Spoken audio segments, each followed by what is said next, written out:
नमस्कार, दैनिक सवेरा टीवी देख रहे हैं आप और मैं गजेंद्र शर्मा इस समय आपके समक्ष लाइव हुआ हूं राजधानी शिमला से। आज दिन भर क्या कुछ खास रहा ये आपके साथ साझा करेंगे, कल क्या कुछ खास रहेगा ये भी आपके साथ साझा करेंगे। सबसे पहले बात कर लेते हैं जो निलंबित कर्मचारी हुए थे रामपुर में, जो वोटिंग मशीन यानी कि ईवीएम मशीन की जो प्राइवेट गाड़ी में ले जाने पर जो बवाल हुआ था, कांग्रेस ने जो जिस पर बवाल मचाया था उस पर एसडीएम ने वहां पर कार्रवाई की थी। 6 कर्मचारियों को इस पूरे मामले में निलंबित कर दिया था। अब उन निलंबित कर्मचारियों को बहाल करने की मांग उठ रही है।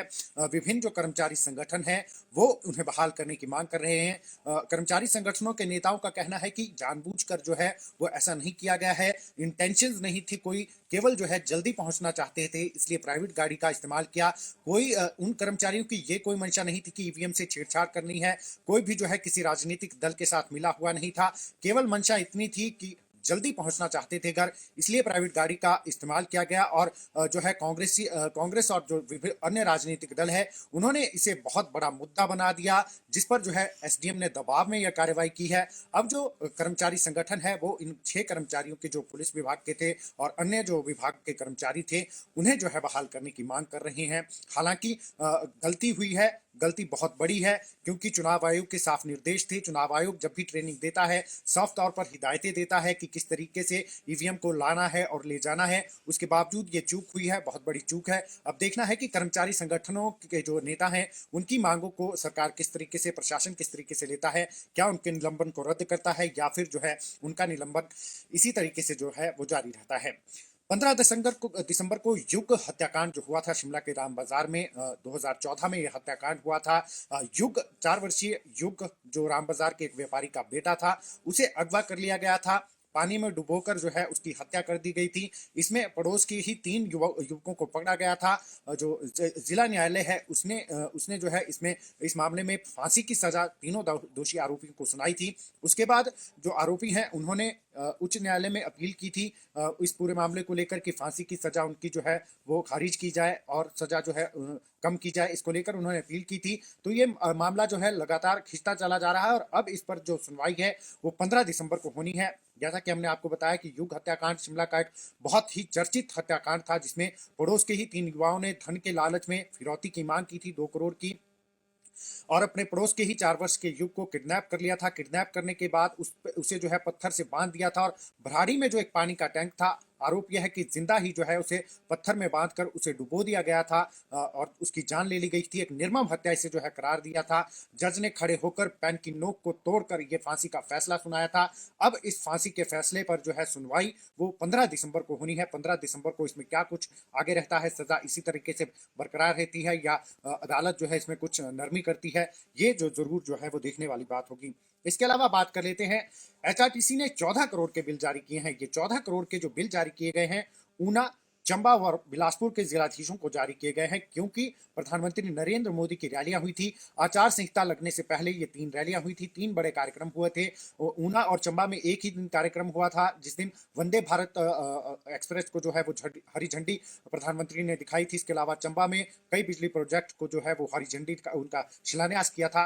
बिलासपुर में भी जो है एम्स का उद्घाटन प्रधानमंत्री करने आए थे। तो इन रैलियों में करीब करीब 2800 बसें जो है वो हायर की गई थी पब्लिक को रैली स्थल तक ले जाने के लिए और रैली स्थल से जो है वो वापस घर तक छोड़ने के लिए। इनका जो बिल बना है वो 14 करोड़ रुपए का बिल बना है, जो उपायुक्तों को, जिला के जो संबंधित जिला के उपायुक्त हैं उन्हें जो है वो एचआरटीसी ने भेजा है। जल्द जो है बिल का भुगतान करने की यहाँ पर एचआरटीसी ने उनसे मांग की है। ये जो रैलियां हैं प्रधानमंत्री की रैलियां, आपको बता दें ये चुनावों से पहले हुई थी। चुनावों के बाद में भी हालांकि प्रधानमंत्री की रैलियां हुई, लेकिन उसका जो खर्चा है वो पार्टी देती है, भाजपा ने उसका खर्चा जो है वो दिया है। और लेकिन जो इसके पहले जो रैलियां हुई है उसका खर्चा जो है वो जिला प्रशासन को बियर करना होता है। तो कुल मिलाकर रैली स्थल तक लाने और वहां से ले जाने के लिए 14 करोड़ रुपए खर्च जो है वो सरकार ने कर दिए। ये 14 करोड़ रुपए कहीं और विकास कार्यों पर भी खर्च हो सकते थे। अब बात कर लेते हैं, कांग्रेस ने जो है ईवीएम के ऊपर बवाल खड़ा कर दिया है और लगातार ईवीएम पर जो है वो सवाल उठा रही है। इसकी सिक्रेसी लीक होने, इसके जो है छेड़छाड़ इससे होने की बात कह रही है। इसको लेकर धर्मपुर जगह है, वहां पर तंबू गाड़ दिए हैं। ईवीएम का जो स्ट्रांग रूम है उसके बाहर कांग्रेसी नेताओं ने इस पर जो है संशय जता रही है कांग्रेस पार्टी की कहीं ना कहीं इन ईवीएम मशीनों से छेड़छाड़ हो सकती है।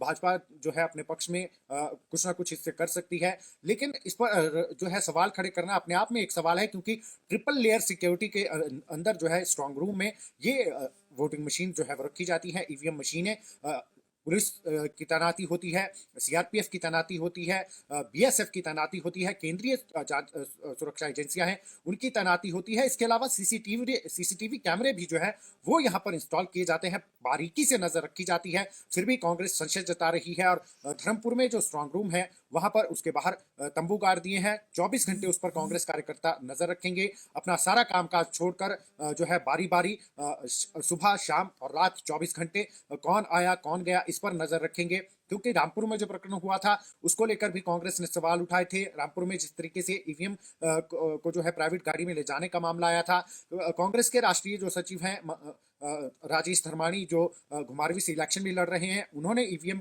की सुरक्षा पर सवाल उठाए थे। कहीं ना कहीं कांग्रेस जो है वो ईवीएम की सुरक्षा को लेकर काफी चिंतित यहाँ पर नजर आ रही है। हालांकि 8 दिसंबर को नतीजे आने हैं और सुरक्षा काफी पुख्ता रहती है। ईवीएम की जहां तक बात होती है, पूरी पुख्ता सुरक्षा के बीच में जो है स्ट्रांग रूम में ईवीएम को रखा जाता है।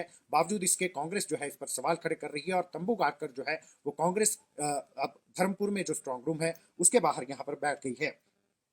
अब आपको बता दें, वोट की सिक्रेसी जो लीक की थी 12 नवंबर को जो मतदान था उसमें एक मामला सामने आया था। एक व्यक्ति ने वोट करते हुए सेल्फी ली थी और सेल्फी जो है वो सोशल मीडिया अकाउंट पर जारी कर दी थी, जिस पर काफी बवाल मचा था। चुनाव आयोग ने इसको लेकर जो है संज्ञान लिया था। उस व्यक्ति की पहचान हो चुकी है और उस पर जो है अब एफआईआर दर्ज करने की तैयारी हो रही है। एक बड़ा जो है मामला बन गया है, क्योंकि किसी जो है अपनी वोट को सोशल मीडिया के माध्यम से आप जारी नहीं कर सकते। फोटो खींचकर, खासकर सेल्फी खींचकर अपनी वफादारी साबित करने के लिए किसी तरीके का आप उसको जो है चुनाव आयोग के इस मतदान की प्रक्रिया को आप जो है वो जग जाहिर नहीं कर सकते कि किस तरीके से आपने किसे वोट दिया है। तो इसको लेकर चुनाव आयोग ने कड़ा संज्ञान लिया है।